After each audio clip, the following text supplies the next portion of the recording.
this is the house. I can't live without this house. I'm gonna just die if I don't get this house. If they tell me that, sewer line, 5K, don't worry about it. Right. We want it. We like it. Then everything's same. Gosh, at that point, I mean, it's like a coin toss. Yeah, but having said that, in a competitive market, we're more than happy to run that before the offer is written to know if that buyer will be able to completely waive the appraisal. My question for you, of course, is with regard when you, first off, I want to know when you're representing a seller, you've got a listing, you're representing a seller, and it's a competitive market. There's multiple offers coming in. Let's say there's 7 offers on your listing.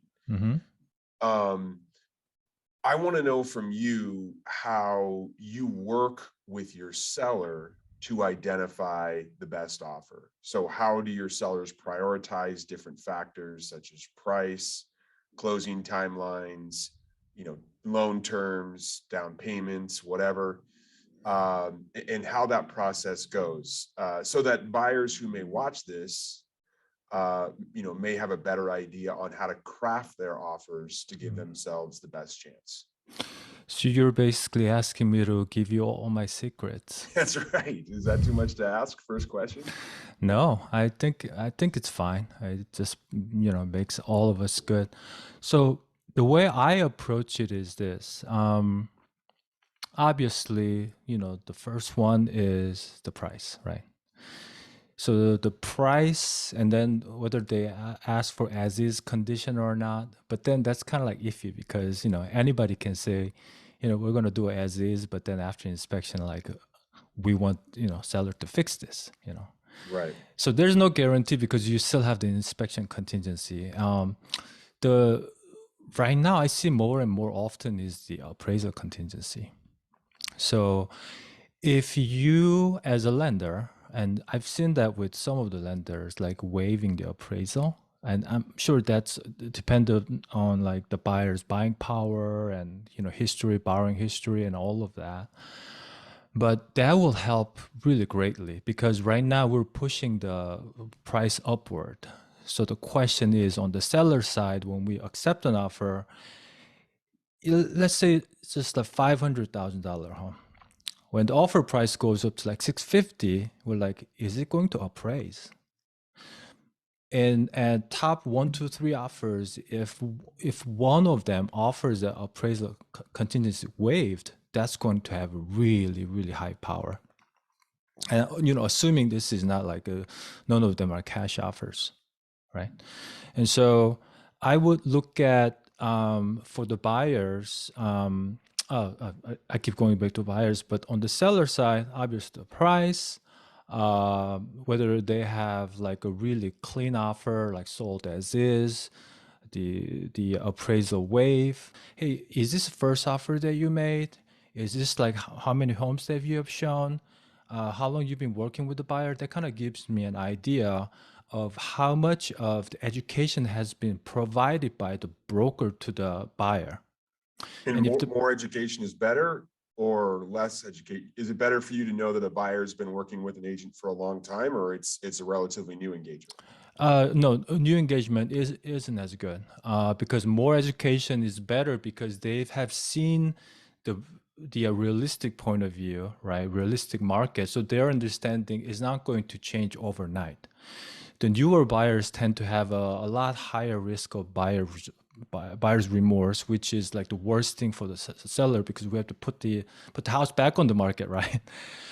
And so, I think the buyer's agent giving that kind of background story. The other thing is, the buyer's financial power is really strong, and sometimes buyers will share like their work history or their financing power or cash reserve, or in this case, like if they're so strong, the appraisal is waived. I mean, that's like really good, right? Every once in a while, I do get, the question. I actually, with you, I don't know if I probably shared it with you. This is like 5 years ago. We made an offer off of Walker, I think, Walker Street. And the listing agent, I was the buyer's agent. The listing agent said, "Oh yeah, you work with Evan. Yeah, that's a great guy.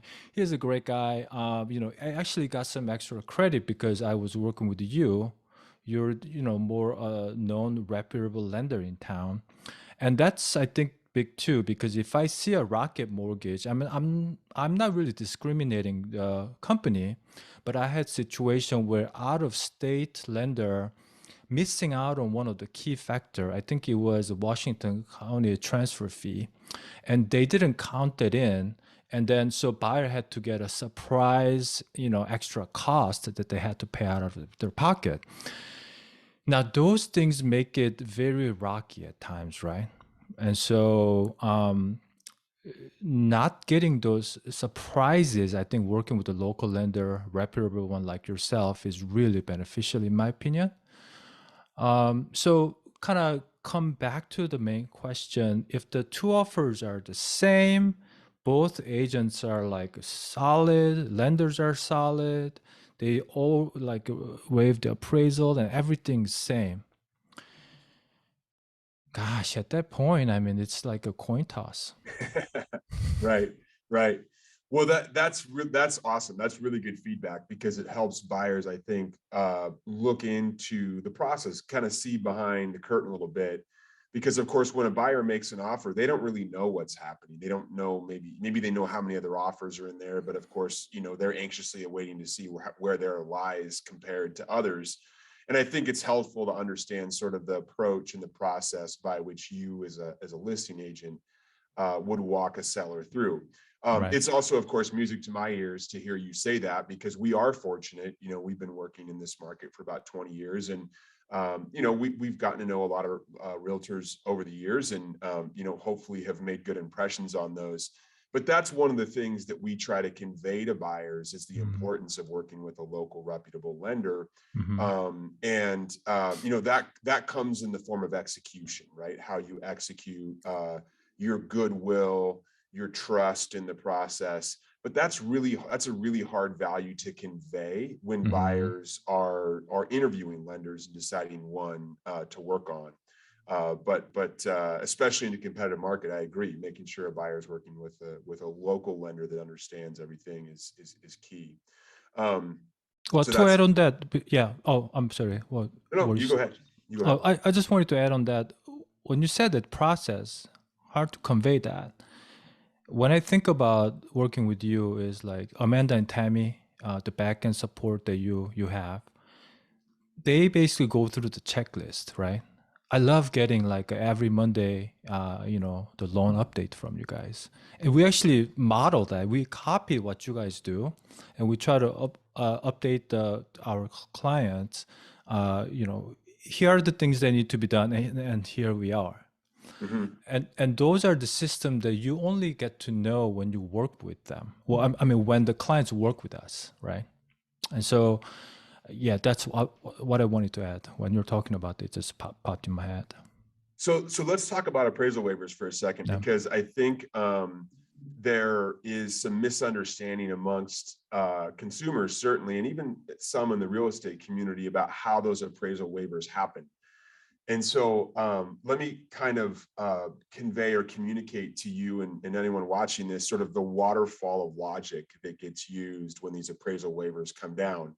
So I think it's first important to understand that appraisal waivers are only available at this particular point in time on conventional conforming mortgages. So mortgages that are secured by Fannie Mae and Freddie Mac. So when we have a jumbo borrower, which for this year is a borrower borrowing more than $647,000, we're not going to get an appraisal waiver. We're going to need to get an appraisal. Mm. From there, if it is a loan borrower who's taking out an agency loan or conforming conventional loan, Fannie Mae and Freddie Mac both have data sets that they run, and there's basically an algorithm that is built into their automated underwriting engine. Most lenders would prefer to run that algorithm after the offer is accepted, because once we plug an address into that system, there are Mm. some regulatory disclosure timelines that kick down. And it saves us some time and energy if we know the offer is accepted before we run that. But having said that, in a competitive market, we're more than happy to run that before the offer is written to know if that buyer will be able to completely waive the appraisal. Now, if a buyer, let's say to your example, buying a $600,000 house, and let's say it was listed at 500, and let's just say, extreme example, it appraises at 500,000, right? Well, if they were putting 20% down on a $600,000 purchase price, and that means they were borrowing $480,000 on the loan, right? Well, that also happens to be very close to putting 5% down on a $500,000 value. In other words, to take an extreme example, if the house only appraised at 500,000, that buyer might qualify for a $475,000 loan, which would be putting 5% down on the appraised value, even though they're buying it for 6. So the long story there is, we can tell that buyer up front to say, hey, listen, we need an appraisal because we ran it through the algorithm and it didn't get an appraisal waiver. So we need an appraisal, but the outcome doesn't matter. So long as it appraises for 500 or more, we'll at least be able to get you the loan. And yes, the loan terms might be moderately different, but in a competitive offer situation, that might be good for them to know. So again, we like to communicate to the buyer before they make the offer if an appraisal will be necessary, which we can typically measure up front. And if one is necessary, what that amount will need to be for them to get the loan. And so I think that's all about preparation, right, Shawn, about sort of having your I's dotted, T's crossed up front, so that when a buyer makes an offer, they know that. And when they're sitting with you, they know what their number is for the appraisal waiver. Right. So what you're saying is basically the appraisal gap is filled up by their 20% down payment. Right. Exactly. That's kind of tricky one to understand, but this is, I think, the second or third time I'm getting the concept of it. I haven't, done with that situation, but so the quick question: does it cost to run that before you get accepted? Okay. No, it doesn't cost us or the buyer anything. What it costs us, again, is just the administrative time and energy of doing that. And then basically the once you put an address into an application, that's typically the 6th thing that triggers a RESPA application until application for disclosure purposes, which means within 3 days, we have to fully disclose to that buyer all the initial loan disclosures that go out when an offer is accepted. And the reason we would prefer to wait is because we don't necessarily want to disclose on a property that the buyer's offer wasn't accepted on, right? And so if we put all that stuff in, we trigger a 3-day disclosure timeline, and the offer's not accepted, or there's continuing negotiations, then we're either disclosing on a property the buyer's not buying, which just takes some time and energy is all. And then we have to restart that pre-approval application over with no address again. So there's no cost other than the administrative time and effort internally to make that happen. But we're in this market, given how competitive it is, we're more than happy to do that on a property where there's going to be 5, 6, 7, 8 offers, because we know that if one of our competing buyers lenders isn't doing that, that could be the edge that gives our buyer the ability to get their offer accepted. Right. And even without doing that, I mean, if you were to able to tell our buyers, say, based on our situation, the down payment and the price of the home that you're looking at, even if it doesn't appraise, we can have workaround that doesn't affect you as much. And if you have that conversation and you have the conversation with agent, waiving their appraisal isn't as like a losing potentially like arm and a leg, right? Financially, right? Right. And so giving the comfort gives you that option to be flexible and offer that to the seller to stand out, basically. Yeah. Okay, so let's I probably should ask this question first, but now Now let's shift gears. You're no longer a listing agent. You are a buyer's agent Mm. working for a buyer. Mm-hmm. So a buyer contacts you today. Hey, Shawn, you have heard awesome things about you because you're, amazing guy, an amazing realtor and plenty of experience. And, by the way, I can say, let me just say this real quick. You Hey, mentioned you earlier you made me spill my tea. You were saying so many nice things. I can tell you right now, like if I look at my pipeline of buyers or clients that we're working with, and they're all working, with different realtors for the most part.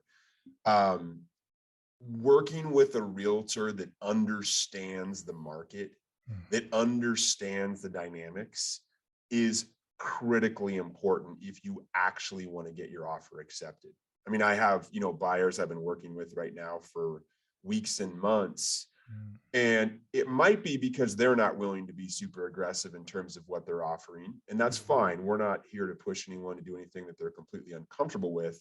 But I think in some respects, there's also a leadership problem there. And it's the realtor's job to say, hey, this is probably going to feel uncomfortable, but this is the reality of where we're at in the market. So if you had to have that conversation right now with a buyer coming into the market, they haven't engaged a different realtor, they haven't gone on a home tour yet, they're pre-approved, but they don't really know the dynamics of the market. What are you telling them right now to prepare them for the realities of the market we're in right now? That's an awesome question. Well, this is kind of the part that when I was telling you about more educated is better. And this is part that I spend at least 1 hour when I meet them first. Right now we just do a Zoom call or just regular call. And I go over like the buying process, but like half of the time I'm basically sharing with them what I'm feeling, what kind of market activities that I see right now. Because I'm on the field. I'm making offers. I get beat up by other many offers. Sometimes I win, sometimes I lose. But giving them that sort of like realistic point of view, I give them basically what I experience. I just made an offer on this home and they got 29 offers. And at this point, it's like crapshoot.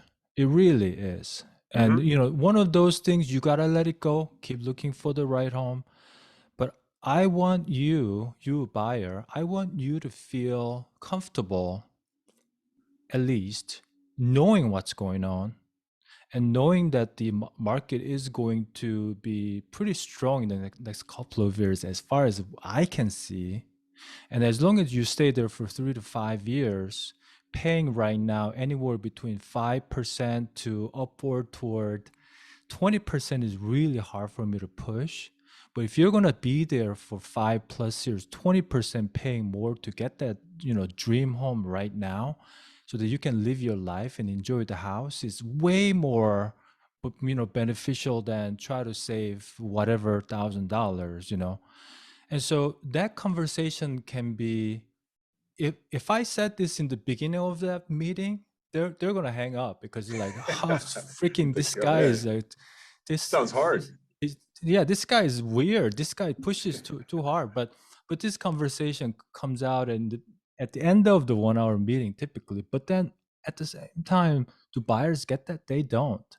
So I'm just prepared to at least make 1, 2, 3 offers and show them, hey, I'm sorry, we're just like number 3. We had this conversation before, but here we are. And I'll try to get as much info from the seller's agent why we didn't get that house. So next time, let's actually prepare a little bit better.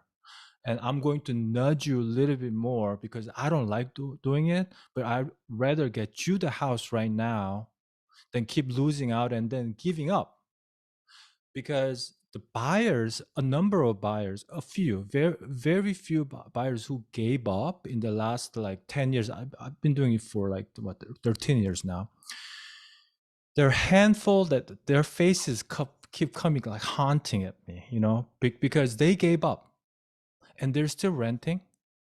And one guy that I know, he lost $500,000 because he didn't buy in the market 2010, 11, 12, 13, and he's still renting. The money that he spent on the rent Hmm. And the lost opportunity on the equity building if he bought a home, if he had a bought a home, right? So I'm kind of getting like emotional here. Sorry, man. But so if I convey like this, they can typically tell. I'm not joking around. I'm on their side of the team. I'm their guy. I'm their quarterback, right? So when you say leadership to me is like earning their trust. They need somebody who can like tell them, hey, look, I know you have to pay more, but within this limit, I'm going to give you a range. And if you are going to go above the top range in your situation, I'll say it, timeout. Until then, just you need to follow my lead. Otherwise, we're not going to get the house right now. So one, success story a few weeks ago, it was like, Beaverton, like a 600K again, home range. It's a nice, almost new home. We had to compete against 7 other offers. So total 8 offers. And it was one of those situations. And I think that, being in communication with the seller's agent when I represent the buyer, in really, very close contact, not like asking him or her to share me like something that he wouldn't share to other agents. It has to be Right. fair. They're sharing all the fair information to everybody. At that point, like I'm basically keep asking, so like for example, what can we do better, right? And so within the permitted shareable information, I'm basically delivering the message to the buyer. Hey, look, we're up there. We're number 1, 2, 3. But it looks like on the table right now, there's appraisal contingency waived offer is sitting there. It's just told by the listing agent. And I don't know if we're really competitive enough in price in order to beat the appraisal contingency waiver or not right now. How do you feel about it? But the thing is, we already had this conversation early on in the initial buyer consultation. We may get to that bridge, and I may ask you that. And you have to think about it at that point, but you need to be able to willing to waive that appraisal. The chance of the appraisal not meeting is fairly low right now because the home price is going up so fast. Appraisers understand that. However, there might be 10-20% chance that you may have to, pull out $20,000 out of your bank account to make the transaction happen.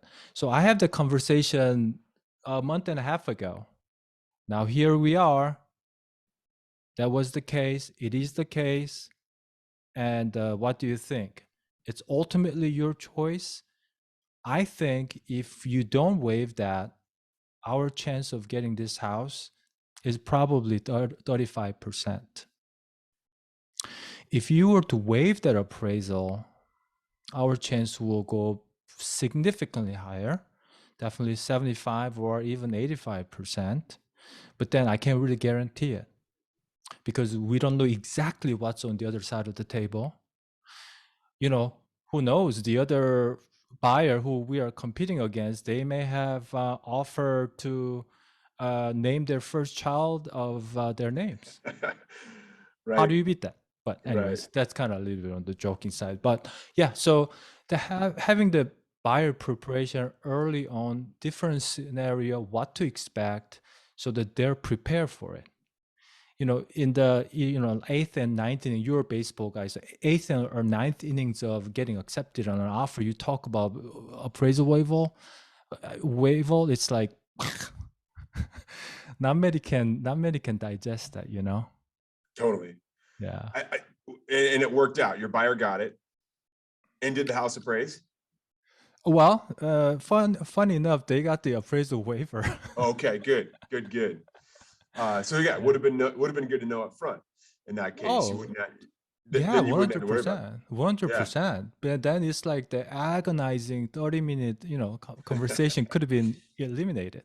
Well, okay, so there's two things I heard there, Shawn, that I love, that I think people watching, and this would even be just a great lesson for realtors and mortgage professionals out there. Number one is being proactive in terms of education, right? Yep. So you planted a seed a month and a half ago. You didn't know if you were going to have to use that or not in a circumstance. You knew it was possible and likely, but you had the experience and you had the professionalism to share that with the buyer. And listen, it's not easy. It's like in my world, when I tell a buyer and we're pre-approving them and say, hey, just so you know, this is where rates are at today, but just so you know, we're in an upward trending environment on rates. So don't be surprised if when you find a house, rates are 0.5% higher. Yeah. It's not fun to tell people that. I don't like to be the bearer of that. Right. But like you, we have a professional responsibility to set the table and set the expectations so that when, like you said, it comes to the end, the 8th or 9th inning, and it's time to do that, those expectations have been set and it's not a surprise, right? We talked about it and it's there.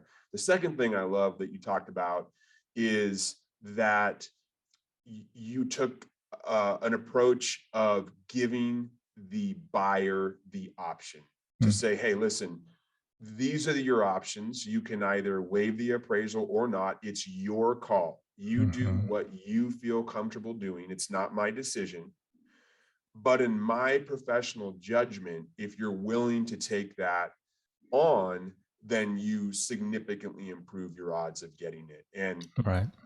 when I get to talk to buyers all the time that share information with me about their relationship, about their communication with their realtor. And I can tell you that the number one reason why buyers change realtors midstream is because they don't feel like they have a trustworthy relationship with that realtor. Either the realtor is not listening to their needs, or the realtor is pushing on them and putting pressure on them to make a transaction. So well done. I think the things that you described in that case are awesome, and there's a lot to take away there. And it again tells me, which something I already knew, which is that you are an extraordinarily professional and experienced agent, and one that knows how to navigate this market. So well done. I do appreciate that. There's I gotta share this. Before I became the real estate agent, my previous realtor, my first realtor in Portland when we moved here from Minnesota in 2005, this agent was the opposite end of the spectrum.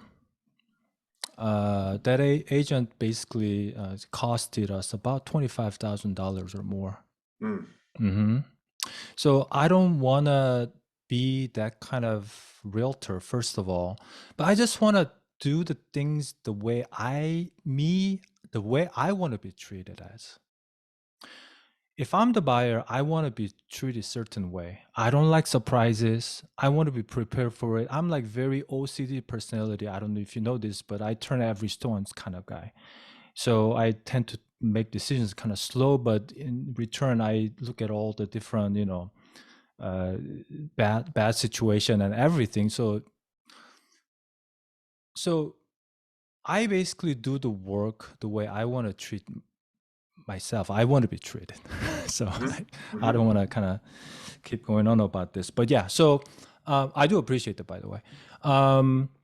So right now, yeah, I mean, and on the flip side of it, we talked about 8th and 9th inning, but before we get on the plate, which is again buyer's consultation, hour that I have, if I don't have that, it goes both ways. Trust goes both ways. Sometimes I just can't get good vibe from the buyers. If they avoid to have spent 1 hour in the beginning, that will save us like days of time. Do I really want to spend my time and effort and energy and emotion to help this buyer because they are not giving me the trust? I have a hard time giving them the trust. So before we even get on the plate to hit, if I don't get the vibe, I'd rather not work with that buyer, because there are other buyers who really want to work with me. And so that kind of goes both ways. It could be sometimes personality clicks, sometimes like a instant sort of trust issue, whatever. But most of the times, very good. I say my the buyer consultation to success is 90% or more. Mhm. But I actually got a little bit sidetracked. But so let's say we are on the plate, we are trying to get on the first base, and before we get to the first base, I talk to the seller's agent, go X, Y, and Z, we're here, this and that. They already have 10 offers. And I said, yeah, with this buyer, the top price right now is like 625. What do you think? I have the conversation with the listing agent. And sometimes the listing agent will be nice enough to tell me, don't even waste your time. Don't even waste your time because we're already close to 700. We already have 10 offers, 10 more to come in. You can't even compete. Well, I just saved myself about an hour, my buyer about an hour, right? Mhm. Mhm. And so, and it kind of goes both ways. Do I always win? No, I don't. I feel like, and the same thing. So there's a many different moving pieces where the buyer's motivation is one, buyer's education level is another one, buyer's buying power. Like me as a buyer's agent, situation awareness is the other thing. The communication with the listing agent is the other part. And then on top of the seller situation is the other thing. Sellers needing rent back. If my buyer can offer that, then it's like it doesn't work. And seller wants certain things. So there's like 10 different moving objects that we have to kind of align it the right way to make it work Right. in the current market. Yeah. Yeah. I have a question. Yeah. I know every seller is different. Hmm. But how important is closing timeline? In other Hmm. words, shortening the escrow period, right? Traditionally in Portland, we've seen 30-day closings, forever. Hmm. And I know in places like, California and others, the standard is actually much less than that. Mm. I think with the competitive market now, I would guess that, a more competitive timeline for closing is, maybe 20 days or something like that, which we can accommodate as long as everyone's prepared up front. Everyone knows what they're Hmm. doing up front, and even Hmm. quicker in some cases, especially if there's going to be an appraisal waiver. But I'm just curious, out of the percentage of sellers that you work with, quick closings, how often is that a deal breaker or sort of the straw that ends up making a difference in a competitive offer situation? Well, about 10% maybe. Okay. Hmm. Most of the times they're already prepared for the 30, 40-day close. And so they don't really care too much, whether it's 21 day, whether it's 30 day, 40 days. But there's one thing though, sellers and sellers agent, me as a sellers agent, to is the basically contingency waiver. Mm-hmm. So for example, sold as is one thing, but if somebody were to say we're going to just waive the inspection contingency completely, and you put that in the contract, that has a lot of weight, I think. Mm-hmm. And then same thing with the appraisal. So if those things are waived in the first couple days, that's pretty strong offer in my opinion. Mm-hmm. So, and then the one thing that we didn't talk about it is how much the buyers want that house. It's kind of like, agents, I mean, we're good at like making things more fancier than reality, right? That's what we do. Right. And when I represent buyers, my buyer loves your home, man. It's like, but then can I really push that? Does my buyer really love that home that much that they're going to give everything, Right. right? And so that's the other thing, the communication side of between my buyer and myself. If buyer says, Shawn, this is the house. I can't live without this house. I'm gonna just die if I don't get this house. If they tell me that, that means I'm gonna do everything that I can to find out. And I'm going to deliver the message to the seller's agent. And seller is gonna know that. That gives a lot of comfort to the seller and seller's agent. Because there are a lot of things that could go wrong, right? Buyer's remorse is one of the biggie. And kind of taking care of that, you know, the sellers are going to relax, listing agents going to be relaxed, and we are on the same page. Everything goes super smooth. Right. So how do you get to the point? Again, a good communication, good trust between the buyers and agent. And then I think it would be beneficial on your side if buyers would like communicate with you, you know, hey, Evan, you know, we just found this house. Shawn just made an offer, but we love this house. And if you were to deliver that to a listing agent when you just introduce yourself, hey, this is Evan, you know, Shawn's buyer, John, he just loved the house. I don't get this often. I mean, it has to be real. We Right. can't fake it every time because then it doesn't work. Right. And so if you were to deliver that, I mean, it just basically confirms, oh yeah, this buyer, well, this is their dream home. Small obstacles isn't going to be biggie. That's great to know. Because usually when we do call a listing agent, but that's not typically part of the conversation that we Right. have. Emotions work, man, right? But then Right. it's a true emotion. You really genuine, human feeling. I mean, that goes a long way, and it will make the sellers feel really good to sell to someone who loves their home that they lived there for 15 years. They Right. raise their kids, Right. Yeah. Right. Yeah. Well, and then like, as you said, during the transaction, if something goes wrong, it's a higher probability the buyer stays engaged and is Oh not going to yeah, walk. yeah. So, I mean, unless it's not like foundation issue that's gonna cost like $80,000, that's a different situation. But right. small things, sewer line, 5K, don't worry about it. Right. Right. We want it. We like it. We want. I don't care. We'll Not for the just put a sewer new line. sewer in. I don't care. Right. Right. Exactly. Exactly. Yeah. I Yeah, mean, yeah. and that's part of it. My job is not to negotiate the transaction. Right. Mm, And so we're always walking a fine line in mm, terms of what we say and don't say and communicate to the listing agent. But in mm. that instance, typically we're trying to convey the strength of the loan Right, application. Right. And so right.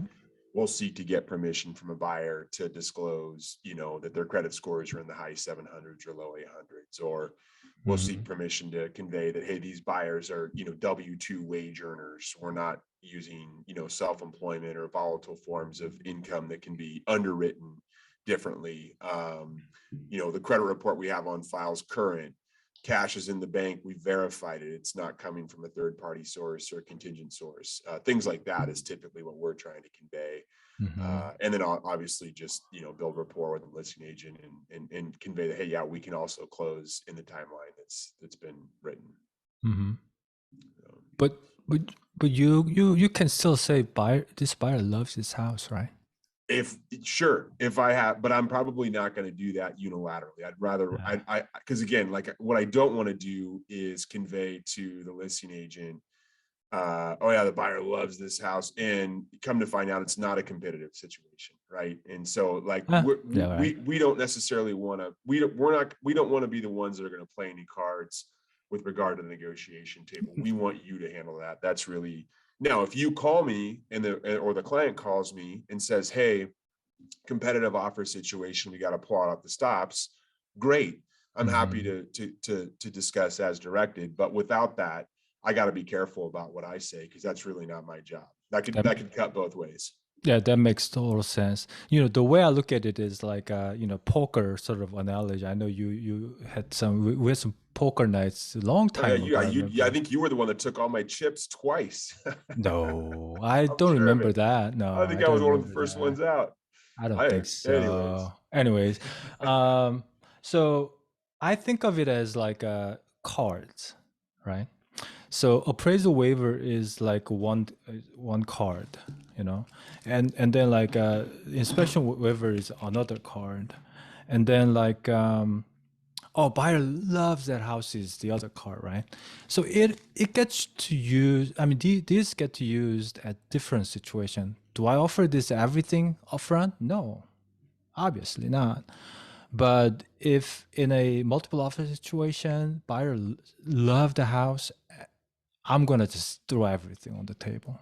Yeah, That's what it is. sure. And That makes then sense. yeah, I mean the other thing that I try to do is I try to just be nice to the listing agent too. Because that goes a long way. You know, Mhm. like if I'm the seller's agent, I mean this might be a little bit of I need to be careful with this one, but there's certain style of realtors out there, right? Some are very cooperative, some are very nice, very communicative. Some are a little bit of a macho-y sort of negotiator type, a little bit of rough cut communication.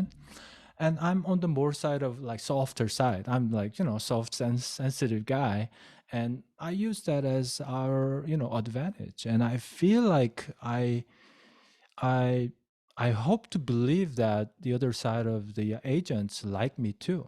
And it has to be mutually likable, pleasant transaction.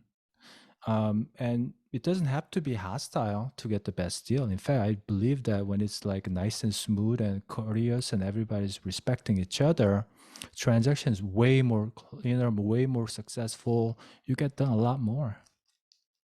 Yeah, that makes sense to me. I mean, we're human, and buying a home to live in is a very emotional process. So to me, that seems like that would make sense for sure. Our time is up. I mean, I got more time, but I'm sure you have to go. We actually covered quite a bit. Yeah. Yeah, no, I think we got a lot of That was great content. I mean, awesome. I've got 5 minutes. I feel good about where we're at. If there's anything else on your list you want to talk about, I can stay on Hmm. for about 5 more minutes, but I think we got a lot of good content here. Oh yeah, for sure. Can you tell me just briefly about for these you know millennials and maybe some you know Gen Zs that want to get into real estate and ownership really fast, waiting not waiting another 10, 15 years to save up the down payment. So if you have like if you are going to have the roommate, and is there what are some you know loan products or some process that you recommend for these young people? Yeah. I mean, I think to your point, Shawn, absolutely. Buying as early in your life as you are financially fit to do, Hmm. I don't think there's any disagreement. Makes sense, right? Get in as soon as you can and hold on to real estate as long as you can, Right. and that'll likely be a winning strategy financially. Yeah, I mean, the barriers to home ownership typically for younger first time home buyers is down payment, and there are some little or no money down loan programs out there. Currently, they are typically tied to like there's going to be income requirements, right? The application would have to have 80% of area median income or less. And there's also typically some provisions tied to that may not be attractive for that buyer long term. So not suggesting that a buyer should absolutely ignore those programs, but buyer beware, make sure they're reading all the fine print and make sure they understand all that. Aside from that, if a person has not owned a home in the previous 3 years Hmm. or ever, they're deemed to be first-time home buyers, and they can buy with conventional financing right now with as little as 3% down, or obviously FHA minimum down payments are 3.5% down. And of course, there's all sorts of other qualifying criteria around that. But yeah, I mean, where do we see down payments come from? Well, we see down payments come from, savings. We see down payments come from a combination of personal savings. Maybe there's a family gift involved. So a family member is able to give funds to go towards the down payment. And sometimes we see people take loans against 401ks or cash out IRAs that they may have. Now, obviously you'd rather keep money in retirement long term, but I think there are some definite financial benefits to owning a home early in your life that some might even be able to argue outweigh the compound growth of a 401k over, 20, 30 years. So again, there's no universal for everybody, but those are some of the examples that we see where down payments come from. Mm-hmm. Now, in terms of qualifying, you mentioned the idea of roommates, right? So not uncommon for maybe, two young people to live together in a house that they rent, and maybe the rent's $1,500 a month and they each pay $750. Traditionally, if one of those roommates decides to go out and buy a home for themselves and rent a room in the house they own now to their roommate, traditionally, there's not a lot of flexibility in the underwriting criteria to count that, what we call border income or roommate rent, into the qualifying of that buyer. But there are a couple loan programs out there that do allow it. The devil's in the detail, though, in terms of documenting it, because typically what we have to be able to demonstrate is the buyer who is buying would have had to have received rent from that roommate in the most recent 12 months. And typically we need at least 9 months out of 12 of cleared checks or bank statements or, financial transactions to demonstrate that that roommate has consistently paid rent to that individual. And what so often happens, what can be a challenge, is that instead of the one roommate writing a check to the other, maybe it's reversed and the person buying actually wrote a rent check to the other person. Well, that doesn't work because the person buying had to receive it. Right. Or we see, well, yeah, no, we both split the rent, but I just, I would send my check in and then they would Venmo directly to the property owner. Well, that doesn't work either. The person who's applying actually had to have received. So if someone wanted to prepare themselves for that and they're in a living arrangement like that, then they should go to the roommates and say, hey guys, just send me the money each month. Right. Zelle me, Venmo hand me a check. Make sure it's each and every month, and begin to create a paper trail of those rents coming each month, so that we'll have a documentable history. The second piece to that is, don't substitute, the plane ticket or the utilities in lieu of rent, because so oftentimes what we see is, hey, tell you what, instead of buying you or giving you rent this month, we're going to go to Hawaii next month. Why don't I just buy your plane ticket and I'll do it that way? Well, there's no way for us to document that. So don't allow any substitutes. Make sure they're giving you the rent each and every month, and create a paper trail that's consistent. And if it's consistent, we can then use that towards qualifying for a house purchase. So you can say my roommate sent me to Hawaii and here's a picture. Right. Here's a picture of me drinking a pina colada on the beach. Yeah. Well, I mean, we can try. It doesn't work very well. It doesn't work very well. So those two things, just 12 months of just consecutive, just rent check coming directly to you from your roommate, and then not like replacing with anything else. It has to be that rent. So yeah, don't substitute it. It's also helpful just from an efficiency standpoint if they maintain the same format of payment. So okay, you're going to Venmo, great, Venmo each and every month. You're going to Zelle, great, Zelle each and every month. You're going to hand them a check, great, do a check each and every month. But when we're trying to piece together a paper trail, and oh yeah, March was Zelle, and February was a check, and January was cash, and December was, Venmo, like, it's like, just keep it consistent, and that's going to be the easiest for an application. So you're saying early on, people who are right now renting with the roommate situation, it might be a good idea to just talk to you right now to kind of like get coached, right? Call me up, get coached. And, I don't think it's ever too early for a home buyer to learn about the home buying process, learn about mortgage options. We have conversations not infrequently with people that aren't going to buy for 6 months, a year, 2 years sometimes, and that's fine. Let's share a conversation, and let's figure out where you need to be and what you can do in the meantime to begin working towards buying a home. Listen, buying a home is daunting. I mean, it's overwhelming, it's daunting, it's a lot of money, but I think it's more accessible than most people think. Right. And so listen, it costs someone nothing, right? If they want to call and have a conversation with you about the process, right? You don't charge anything for your expertise and your time. Likewise, like Yeah. let's create a time and let's create a plan. And if there's an opportunity to move forward at some point in the near or long term, Right. awesome. We'll be here. We're standing by. Yeah. And if not, at least you've explored it and know what would need to change to get there down the road. Oh yeah, 100%. And in the meantime, I mean, I would think that you could help them to raise their like a credit score as well. That would be Yeah, other I do. Yeah, I conversations. mean, depending on their situation, Yeah. there's usually always something that can be done, Yeah. especially with time, right? I mean, with credit scores, it just takes time, Right. oftentimes, to let things time out or whatever. So yeah, absolutely. Yeah. I think credit's obviously a component that a projected home buyer wants to look at as early as possible. Hmm. The question is, right now the sellers are not putting their house on the market because where do I go if I sell my house, but the buying market is so competitive, I don't have a place to go.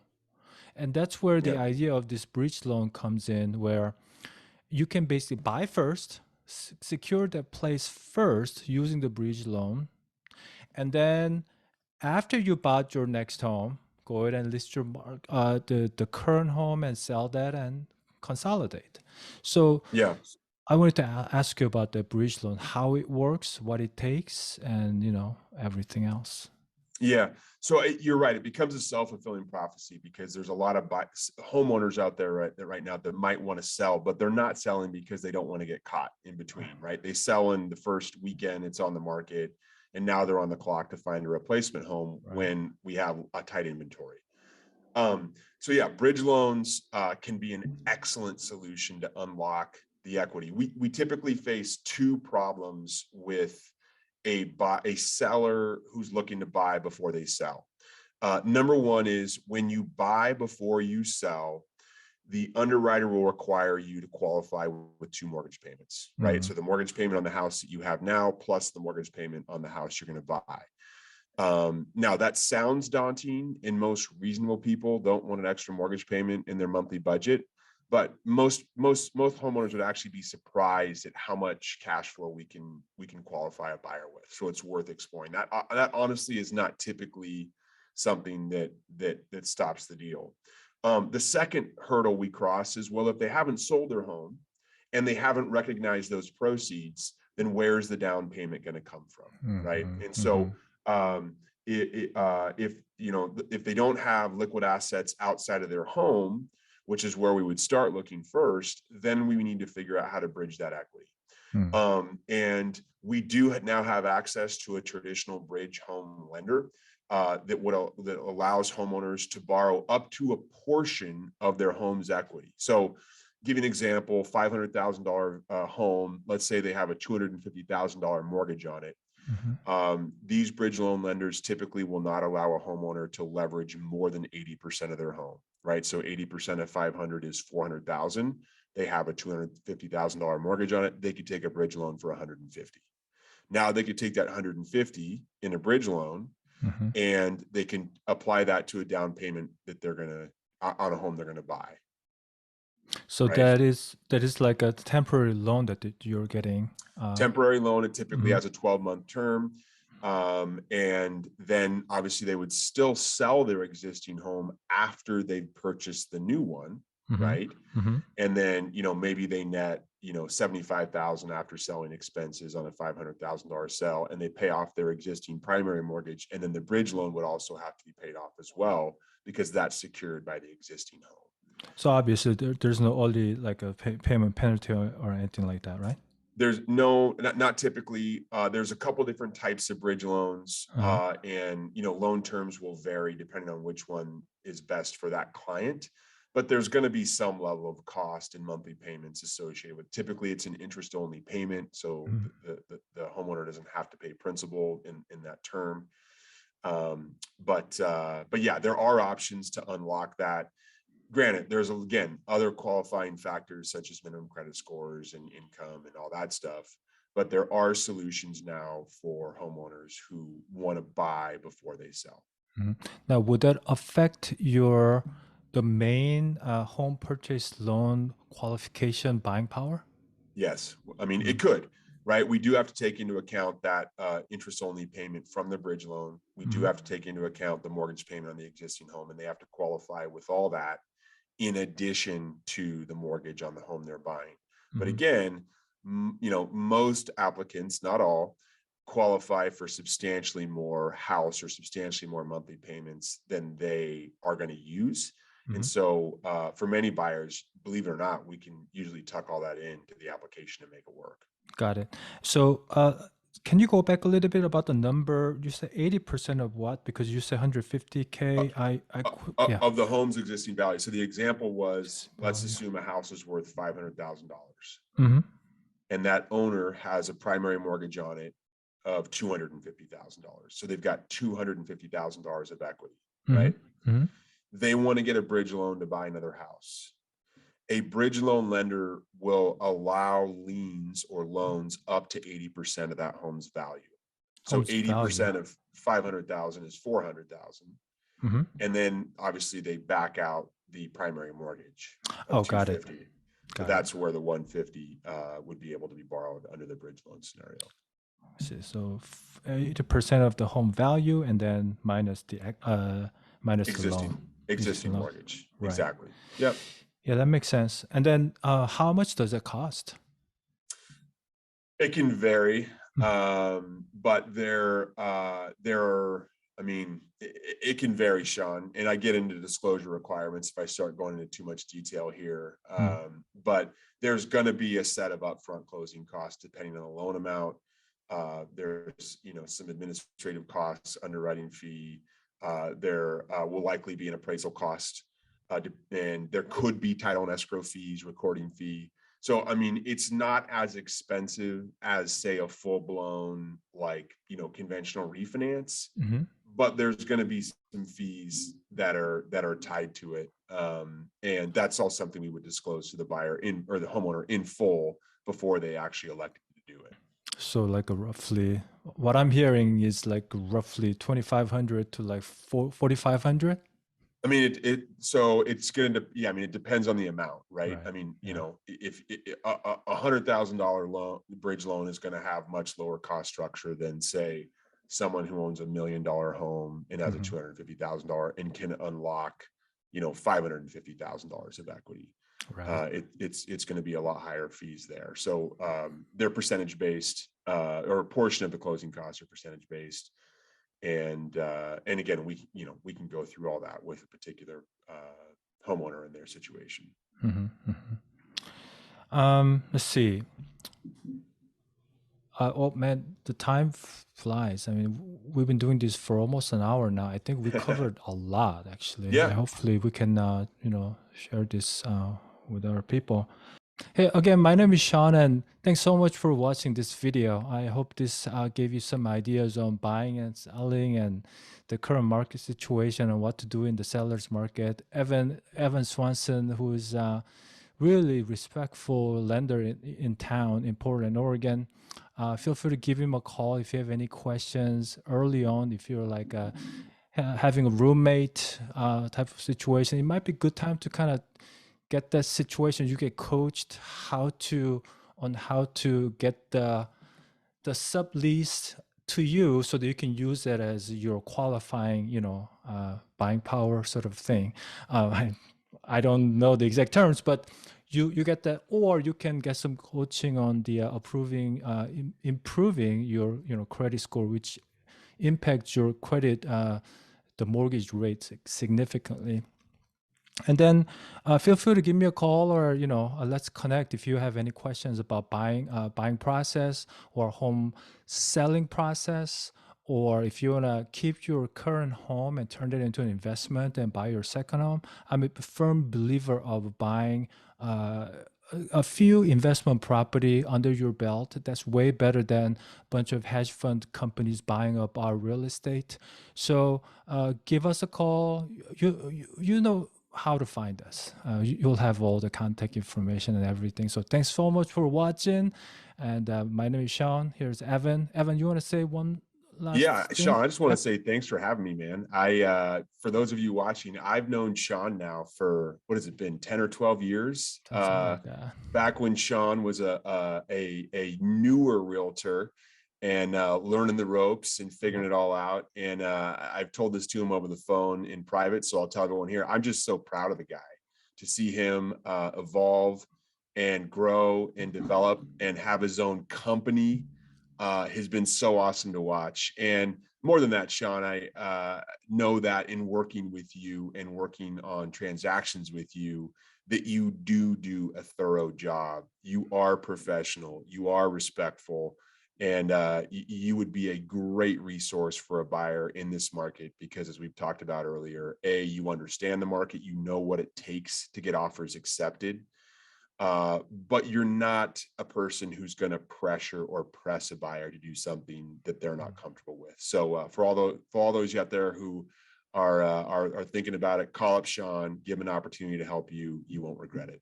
I Thanks, buddy. appreciate that. Yeah, Evan, thanks so much. Coming from you, it's so huge. Yeah, I always look up to you, man. It's like that guy can talk, so articulate.